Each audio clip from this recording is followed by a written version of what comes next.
अस्सलाम वालेकुम भाइयों बहनों, उम्मीद करता हूँ आप सब अच्छे हैं। अ, आज के वीडियो में हम सीखने वाले हैं अरबिक ग्रामर और शुरू करते हैं बिस्मिल्लाहिर्रहमानिर्रहीम। तो अरबिक में अल्फाज़ों के आगे कुछ लगाया जाता है जिससे उसका मतलब बदल जाता है। जैसे अगर आप दीन की बात करो तो अगर आप दीन बोल रहे हो उसका दीन, तो हिंदी में ऐसा उसका, हमारा, उनका दीन बोलते हैं। वैसा अरबिक में नहीं बोलते, अल्फाज के आगे ही कुछ अल्फाज लगा के जोड़ के उसका मतलब बदल जाता है।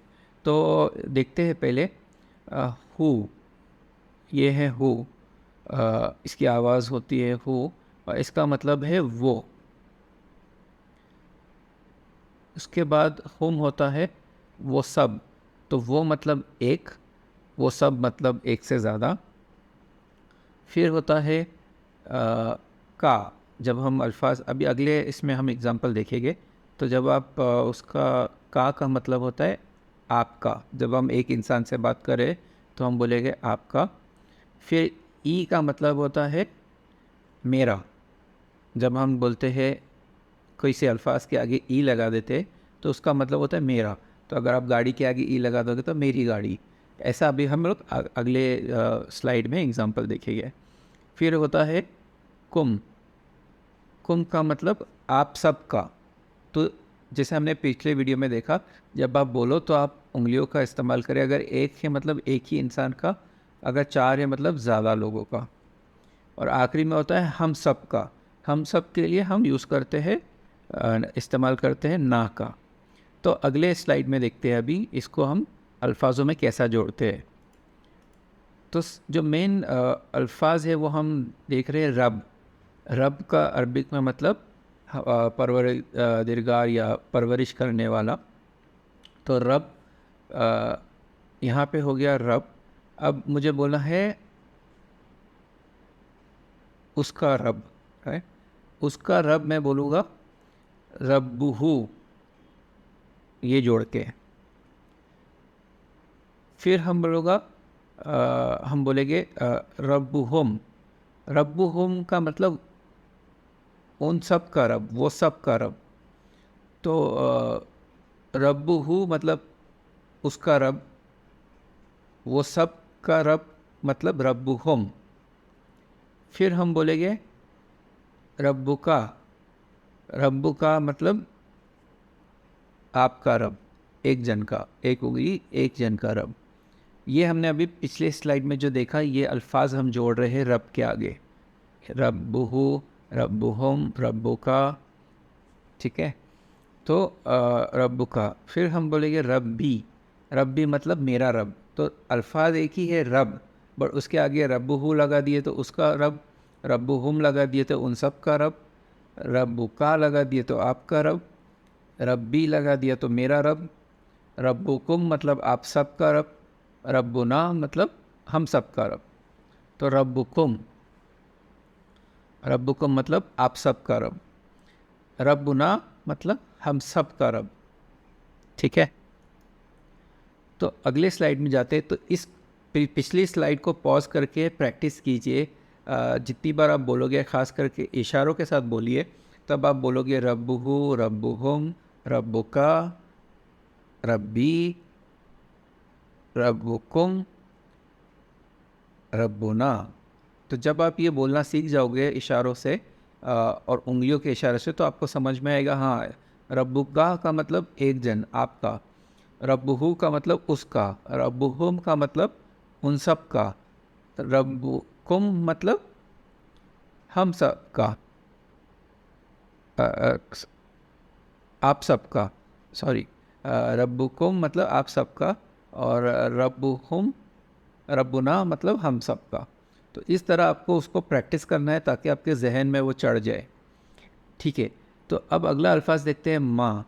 माँ का मतलब होता है क्या।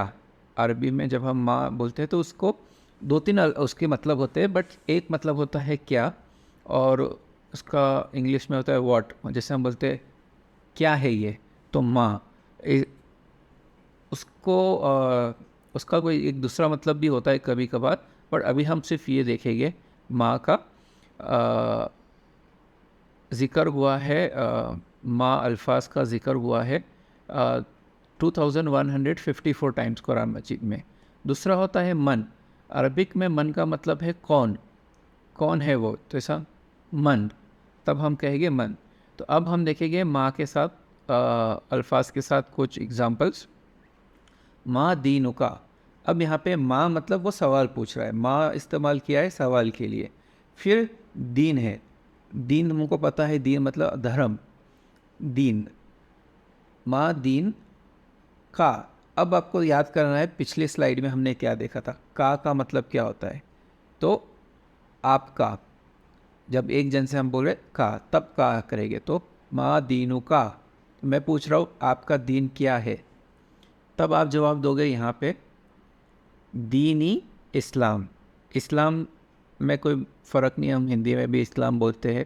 तो जैसा हिंदी में हम बोलेंगे मेरा धर्म इस्लाम है, तो अरबी में ये सब नहीं आता है, मेरा है ये सब नहीं है। एक ही अल्फाज में उसको जिस हिसाब से आप आखिरी की आवाज़ बदलते हो उस हिसाब से वो उसका मतलब बदल जाता है। तो आप बोलोगे दीनी, क्योंकि मैं मेरे बारे में बात कर रहा हूँ, तो दीनी इस्लाम। ठीक है। अब दूसरा देखते हैं ये माँ। जैसे ही माँ आता है आपको समझना है कि कोई सवाल पूछ रहा है कि क्या। दीनुकुम, दीनुकुम। अब पिछले वीड स्लाइड में जब हमने देखा दीनुकुम, तो दीनुकुम का मतलब क्या था, आप सबका, एक का नहीं। जब आप एक का पूछ रहे हो तो आप बोलोगे दीनु का, बट अगर आप एक से ज़्यादा लोगों से बात करो तो आप बोलोगे दीनुकुम। फिर वो जवाब देगा दीनुना इस्लाम, हम सब का धर्म इस्लाम है। तो दीनुना मतलब हम सब का धर्म। तो हिंदी में हम इतना बोलते हैं, बट अरबिक में वो इतना सा हो जाता है दीनुना। दीनुना मतलब हम सब का इस्लाम, हम सब का धर्म, और इस्लाम का मतलब इस्लाम। तो हम सब का धर्म इस्लाम है। तो उम्मीद करता हूँ आपको ये वीडियो अच्छा लगा, और इस वीडियो को पिछले स्लाइड के ऊपर जाके आप पॉज करके देखिए, ख़ास करके ये वाली स्लाइड पे, और इसको प्रैक्टिस कीजिए इस तरीके से कि रब्बुहु एक उंगली, रब्बुहुम, रब्बुका, रब्बी एक उंगली। फिर आप बोलोगे रब्बुकुम, आप सबका, चार उंगली। फिर आप बोलोगे रब्बुना, हम सबका। इसी तरह आपको इस चीज़ को घड़ी घड़ी 10 बार 20 बार बोलना है इशारों के साथ, तब आपको ये चीज़ समझ में आएगी। एक बार और बोलते हैं, रब्बुहुम, रब्बुहु, रब्बुहुम, चार उंगली, रब्बुका, रब्बी, रब्बुकुम, रब्बुना। उम्मीद करता हूँ ये वीडियो आपको अच्छा लगे, और प्लीज़ लाइक और सब्सक्राइब कीजिए। इंशाल्लाह ऐसे वीडियो हम लोग और बनाएंगे। और अगर आपको इस वीडियो में कुछ प्रॉब्लम समझ में नहीं आता है तो प्लीज़ कमेंट्स में पूछ सकते हैं आप, या आप पिछले वीडियोस को जाके देखिए, क्योंकि अभी हर वीडियो एक दूसरे से कनेक्टेड रहेगा, और आप पिछला वीडियो देखोगे तो ये वीडियो समझने में आसानी आएगी। जज़ाकल्लाह खैर।